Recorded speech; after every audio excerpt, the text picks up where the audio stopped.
You have tried to leave. Maybe you have actually left more than once, and every single time something pulls you back. It is not love. You know that now. But knowing does not make it stop. Your friends do not understand. They tell you to just leave, as if it is that simple, as if you have not already tried, as if there is not something inside you, something that feels like it is wired into your bones that keeps dragging you back to the same person who is destroying you.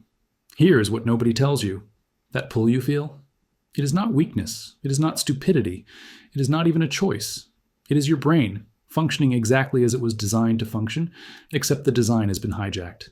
And the person who hijacked it knows exactly what they are doing. Welcome to Predator Psychology, where we decode the minds that manipulate and arm the minds that heal. Today, I'm going to show you 5 signs that you are trauma bonded. Not because you are broken, but because your nervous system has been rewired by someone who understood how to exploit it. More importantly, I'm going to show you why this is not your fault and how your brain can be rewired back. So what exactly is a trauma bond? The term was coined by Dr. Patrick Carnes in 1997. He defined it as a dysfunctional attachment that occurs in the presence of danger, shame, or exploitation. But here's what makes it different from a normal, unhealthy relationship. A trauma bond is not formed despite the abuse. It is formed because of it. Researchers Donald Dutton and Susan Painter identified the 2 conditions required for traumatic bonding. First, a power imbalance. One person holds control over the other. Second, intermittent reinforcement. The abuse is not constant. It cycles between cruelty and kindness, between punishment and reward. This is the key that most people miss. If the abuse were constant, you would leave. Your brain would register this person as pure threat, and your survival instincts would push you toward escape.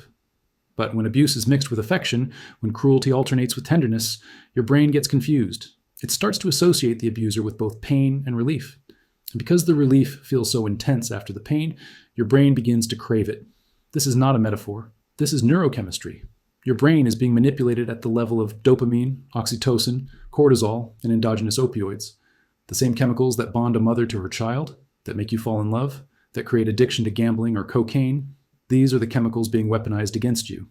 Let me walk you through how this works in your brain, because once you see the mechanism, you will never be able to unsee it. Dopamine is your craving chemical. It is released not when you receive a reward, but when you anticipate one. Research shows that dopamine flows most powerfully when rewards are unpredictable. This is why slot machines are so addictive. You never know when the next payout is coming, so you keep pulling the lever. In an abusive relationship, the narcissist becomes the slot machine. You never know when you will get the kindness, the affection, the version of them you fell in love with. So you keep pulling, you keep trying, you keep hoping that this time, they will be different. Each moment of kindness after cruelty triggers a dopamine surge that feels like relief, like love, like proof that they really do care. But it is not love, it is addiction. Oxytocin is the bonding hormone. It is released during physical touch, during intimacy, during moments of connection. It is the same hormone that bonds parent to child.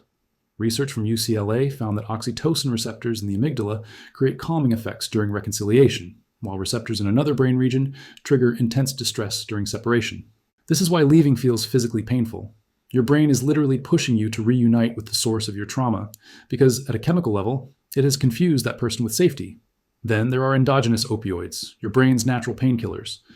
During the honeymoon phase, after the abuse, these flood your system. You feel relief, you feel pleasure, you feel like everything is finally okay. But when you try to leave, when you go no contact, your opioid levels crash, and you experience genuine withdrawal, insomnia, nausea, muscle aches, intense cravings. This is not you being dramatic. This is your brain going through the same withdrawal process as someone coming off heroin. Finally, cortisol and adrenaline spike during abuse, putting you in a constant state of hypervigilance. When the storm passes, the contrast between terror and calm intensifies everything. The relief feels like love. The calm feels like safety. Your brain cannot tell the difference anymore between someone who protects you and someone who stops hurting you. Here is what this does to your brain over time. 3 critical regions become dysregulated. Your amygdala, the fear center, becomes hyperactive. It keeps you in a chronic fight, flight, or freeze state. But paradoxically, this makes leaving harder, not easier, because your amygdala associates the abuser with both threat and safety. They are the source of your fear and the source of your relief. The unknown feels more dangerous than the known abuse. Your prefrontal cortex, the decision-making center, shows impaired functioning after prolonged trauma. Elevated cortisol can actually reduce the volume and activity of this region. This is the part of your brain responsible for planning, for rational thinking, for emotional regulation. When it is suppressed, you cannot make and execute exit plans. You know you should leave. You cannot figure out how. And your hippocampus, the memory center, can shrink from chronic stress. This impairs your ability to retrieve memories accurately. Positive memories of the abuser become easier to recall than negative ones. You remember the good times more vividly than the abuse. This is not you being naive. This is your traumatized brain distorting reality to keep you attached. If this is starting to make sense of what you have been experiencing, there's a lot more to unpack. Make sure you are subscribed so you do not miss it. Now let me show you the 5 signs that this has happened to you. Sign 1. You experience cognitive dissonance that paralyzes your ability to make decisions. You hold 2 opposing beliefs at the same time. This person hurts me and this person loves me. Both feel true. Both cannot be true. Your logical brain knows the relationship is harmful. Your emotional brain refuses to accept it. Dr. Ramani Durvasula describes victims digging themselves into a deeper and deeper hole, more and more confused. This mental anguish does not resolve through action. It resolves through denial and rationalization. You stay stuck because your brain cannot process the contradiction. Sign 2, you defend and make excuses for your abuser. You rationalize controlling behavior as care. You blame external factors like stress or their childhood. You take responsibility for their reactions. If I had not said that, they would not have reacted that way. The National Domestic Violence Hotline reports that survivors describe abusive partners as perfect 90% of the time, minimizing the harmful 10%. Dr. Patrick Carnes lists this as a primary indicator. When everyone around you is having negative reactions so strong that you are covering up, defending, or explaining the relationship, you are trauma bonded. Sign 3. You feel unable to leave despite knowing you should. This is the defining characteristic. Dutton and Painter's 1993 study found that even 6 months after leaving, victims' attachment to former partners decreased by only 27%. They describe an elastic band effect. The further you get, the more pressure builds until you snap back. This is not weakness. Intermittent reinforcement creates the most extinction-resistant behavioral patterns known to psychology. You're fighting against your own wiring. Sign 4. You experience physical withdrawal symptoms when separated. Multiple clinical sources confirm that trauma, bond withdrawal mirrors, substance withdrawal, headaches, fatigue, appetite changes, nightmares, intense cravings. Therapists describe an emotional flu lasting 2 to 8 weeks after separation. Your body experiences the absence of the abuser, like withdrawal from a drug, because neurologically, that is exactly what is happening. Sign 5. You are obsessively preoccupied with the relationship. You cannot stop thinking about them. You replay conversations in your head. You analyze their behavior constantly. You worry about their well-being even though they have hurt you. You check their social media even though it causes you pain. You wonder what they are doing, who they are with, whether they are thinking about you. Low serotonin in trauma bonds creates patterns resembling OCD, constant intrusive thoughts that you cannot control. Each thought triggers neurochemical responses that reinforce the attachment. The obsession is not love, it is a symptom. Maybe you recognize this pattern. You wake up and your first thought is of them. You go through your day, analyzing every text, every interaction, every silence. You lie awake at night, replaying arguments, rehearsing conversations, wondering what you could have done differently. Your friends are tired of hearing about it. Your work is suffering. Your whole life has shrunk down to this one person and this one relationship. That is the trauma bond consuming your mental bandwidth. If you recognized yourself in 3 or more of those signs, you are likely trauma bonded. And I need you to understand something important.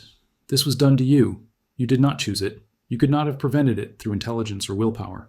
The abuse hijacked your neurobiology in ways that happen automatically, beneath conscious awareness. But here is the hope. The same neuroplasticity that allowed the trauma bond to form allows it to be broken. Your brain can be rewired. Research shows that practicing new emotional habits for just 8 weeks begins strengthening the prefrontal cortex, the part of your brain that helps you make decisions and regulate emotions. The most effective strategy is no contact. Clinical consensus holds that 90 days without contact can help rewire traumatic memories and break the chemical addiction. Each day of no contact allows your dopamine and oxytocin levels to normalize. It gives your prefrontal cortex time to regain control over your amygdala. It stops the intermittent reinforcement cycle that keeps you hooked. I know this feels impossible right now. Your entire nervous system is screaming at you to reach out. That is the withdrawal. That is the addiction fighting to survive. Every failed attempt at no contact is not failure. It is your brain building pathways for the next attempt. Therapy helps. EMDR, eye movement. Desensitization and reprocessing shows remarkable results.